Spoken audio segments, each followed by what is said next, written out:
మా నాన్నకి ఇది వాళ్ళ నాన్న పేరు పెట్టి పాట పాడుతున్నాడు. మా నాన్న చాలా గొప్పవాడు, మా నాన్న లేకపోతే నేను లేను, నువ్వు ఉంటే నా చాలు నాన్న, నువ్వు లేకపోతే నేను బతకలేను నాన్న అని పాట పాడుతున్నాడు. రే అనిపించాడు. ఈ పాట పాడుతున్నాడు, నీ గురించే పాడుతున్నానా? నా గురించి పాటలు పాడుతున్నావా? నేను ఏం చెప్పాను నువ్వేం చేస్తున్నావు? అబ్బావా అని కనిపించుకున్నాడు. అబ్బాయి నేను చెప్పింది ఆ నాన్న ఏం చెప్పాడు?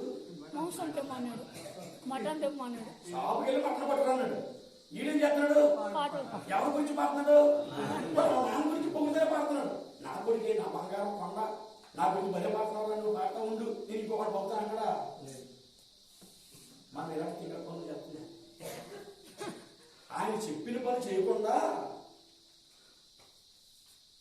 ఆయన ఉండమన్నట్టుగా ఉండకుండా, ఆయన వాక్యాన్ని పాటించకుండా ఆరాధన లేకపోతే పాటలు లేకపోతే వాక్యం ఇలాంటి పేర్లతో ఇలాంటి పేరు పెట్టుకుని దేవుడు మహిమపరచబడుతున్నాడు అనుకున్నాం.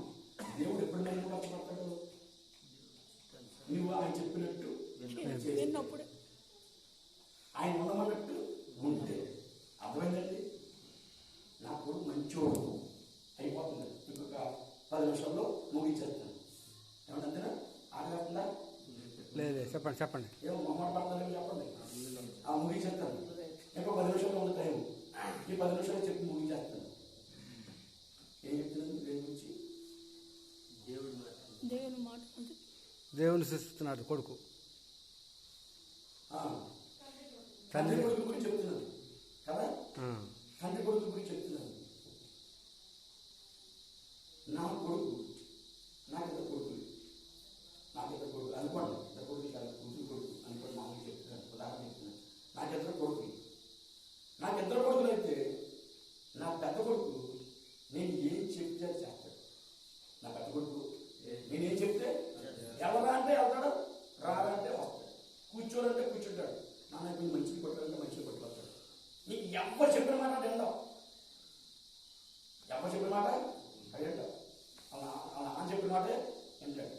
ఇక్కడ రెండో ఉన్నాడు. ఆడేం చేస్తాడంటే వాళ్ళ నాన్న చెప్పిన మాట వింటావు, మొత్తం ఊళ్ళో అందరూ చెప్పిన మాట వింటాడు. అర్థమైందండి? ఊళ్ళో వాళ్ళ నాన్న చెప్తే ఎవరే చేయాలంటే చేయడు. ఊళ్ళో ఎవరెవరే కొంచెం మంచి కొట్టిన వాడు చెప్తాడు. తెలియదు. ఊరందరూ వాడిని నీ కొడుకు చిన్న కొడుకు చాలా మంచిదండి, నీ పెద్ద కొడుకు అసలు మాట్లాడో అంటారు. ఇప్పుడు వాళ్ళ నాన్న అడిగామనుకోండి,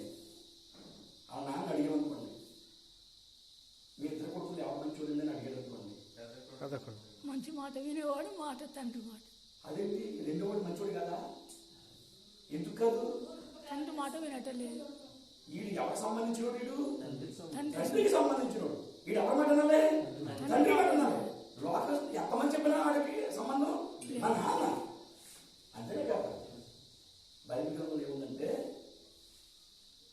మనుషుల దయను సంపాదించుకొచ్చున్నానా, క్రీస్తు దయను సంపాదించుకొచ్చున్నాను. నేను ఒకవేళ మనుషులు సంతోషపెట్టబడినట్లయితే క్రీస్తుకి దాసులను కాకపోతున్నాను. నువ్వు మనుషులు సంతోషపెట్టడానికి ప్రయత్నం చేస్తున్నావా, లేకపోతే దేవుని సంతోషపెట్టడానికి నువ్వు ట్రై చేస్తున్నావా? నువ్వు ఎవరు సంబంధించిన పెట్టవే? నువ్వు ఎవరి చేత మంచి అనిపించుకోవాలి? తండ్రి చేత. మన తండ్రి ఎవరు? నీవు దేవుని చేత మంచి అనిపించుకోవాలి. దేవుడు నిన్ను మంచి అనాలంటే దేవుడు కోరినది నువ్వు చెయ్యాలి. మంచి అనే మాటకి అర్థం ఏంటంటే, దేవుడి దృష్టిలో దేవుడు కోరిన దాన్ని చెయ్యడమే